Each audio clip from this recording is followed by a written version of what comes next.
Hey guys, it's Kevin.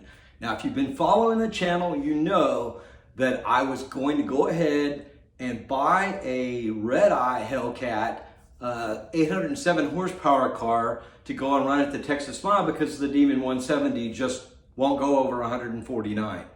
So I had a really great viewer, Michael, who reached out to me and said, I just traded in a wide body Jailbreak Redeye, a 2022. It only has 700 miles on it. I think you're gonna like the car. And so I went ahead and I reached out to the dealer in Florida. And I'm not gonna tell you guys their name because you guys are savages, like TK says. You guys are savages, you probably blow up the phones or leave some reviews. But don't worry, I got it covered. I'm gonna leave a review, okay? So the salesperson, I tell the salesperson, hey, the price sounds great. 85,500, even though it's a 2022. The gentleman that owned the car actually had a friend that worked on the Brampton assembly line and got pictures of the car as it was being manufactured. So needless to say, I was really excited to have this car with a special story. And so we had a deal. I told him, hey, what extra fees are there gonna be, beyond sales tax? And he tells me, well, we just have this $998 fee. It's a dealer fee. We have to charge it to everybody, even my mama.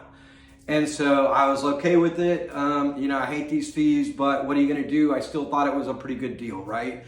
But I told him, I said, I bought 60 cars in my life. I just bought two cars in the last couple months, right? And so, and I do finance contracts for my business for people that are buying pianos. So I said, whatever you do, don't fuck around. And he's like, oh, no, I won't fuck around. It'll just be the $998. And that's it. Shot class. You can raise a hand or an I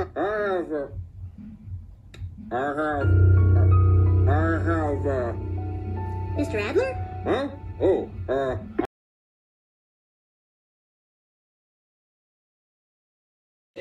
So I get the truth in lending statement, and lo and behold, right off the bat, you can see they're not charging $998, they're charging $1,298. Then you go down to the next fee.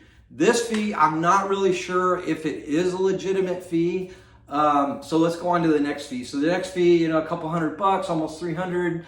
I looked that one up, and guess what? It's only $35.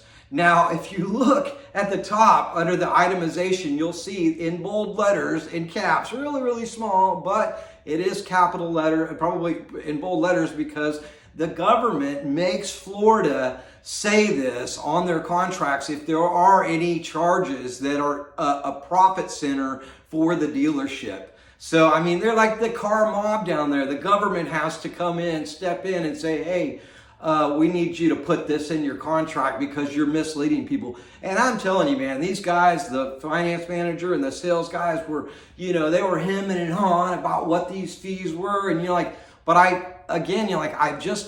bought a bunch of cars. It's fucking bullshit. They tried to fucking cheat me out of about $2,000. If you look at the bottom of this, there's an extra $596. Who knows what that's for? They didn't even bother to tell you what that's for. I'm sure that they had a story about what it was for. Probably spaghetti to feed orphans or something, that's mandated that they must collect. But, the thing is I was buying the car sight unseen. So once they lost the trust, then I can't do business with them. The finance guy comes back after I tell him the deal's canceled. Oh, look, I told them you're in Texas. Now they're not going to make me charges. Like, dude, it's too late. You know what I'm saying? Like, this is why people are fed up with dealerships. They're fed up with the manufacturers is because they're tired of being misled. And y'all ain't going to get our hard-earned money until y'all start acting right. I'll just drive the other fucking 4 cars. I told them I have other cars. What the fuck? It's not like I had to have this car to take my mom to the orthotist, okay? Fuck, man, you guys they're like in these little, they're like pharmacists in these little raised platforms looking down on everybody. They think they're smarter than everyone. Think they're smarter than us. Come on, man, if a guy's coming in to buy a $90,000 car and it's just an extra car, we must have did something in life right to get to where we're at. So if you guys don't want to act right, you don't want to mind, you don't want to be a partner with us in attaining a special vehicle from the manufacturer, then we don't want to do business with you. That's why people like the Tesla model. I don't even like electric cars, but sometimes I wish I could buy directly from the manufacturer. But I tell you what, this year, not from Dodge. Not from fucking Dodge. I hope you guys have a good day. And watch out for sharks, because they're fucking out there.